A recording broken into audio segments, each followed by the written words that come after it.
Dai, dimmi, questo palio come l'hai visto è innanzitutto una mossa, parti dalla mossa, via. Dai, è un bel palio, dai. Hanno fatto abbastanza corta la mossa.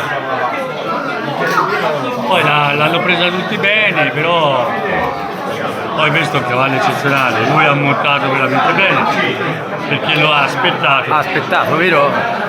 Poi dopo Giuseppe Castello si è trovato con la nemica e li attaccava dietro. Questi da attaccare fuori, non sono la nemica, Di tanto non puoi fare.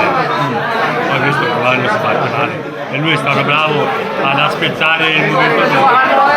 Senti, se dovessi, non ti chiedo delle pagelle perché è presto, le cose vanno riviste, però credo siano stati tutti sufficienti, forse al coro un po' il cavallo mi si è perso a un certo punto, secondo te?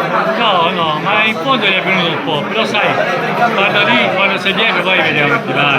Certo. Questi davanti andavano, i due davanti andavano, poi quando hanno mosso, questo è un'altra categoria, Un'altra categoria. è una cosa mostruosa. Però è venuto su anche Mari è venuto su. Bravo. Mosso anche Fuscè, Dio.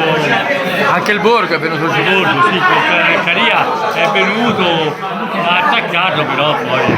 A un certo punto è andato via, si è visto l'ultimo mezzo giro, non c'è stata No, c'è storia. niente.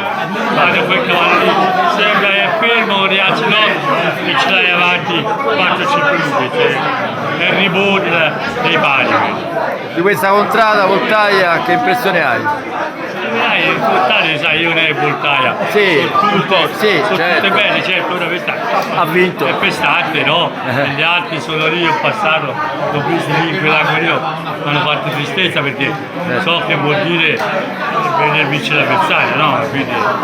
Senti, il tuo blog, raccontaci, va sempre più forte, ti vedo sempre più in forma, servizi puntuali, dappertutto sei. Cioè, mi dà grande soddisfazione. Oggi è 14 mesi del blog nuovo e a questo momento arriva a 3 milioni e 100 Visualizzazioni. visualizzazioni. Sono tanti. Ora dove il Palio di Piancastagnaio si dice che apre come la seconda parte della stagione, in qualche maniera. Ora andrò a Ronciglione. A Ronciglione? A fine mese. Sì. Hai pubblicato molto su Ronciglione? Hai pubblicato molto anche. Mi hanno invitato. Ti hanno invitato? Sì, ma io quello che posso lo faccio tutto.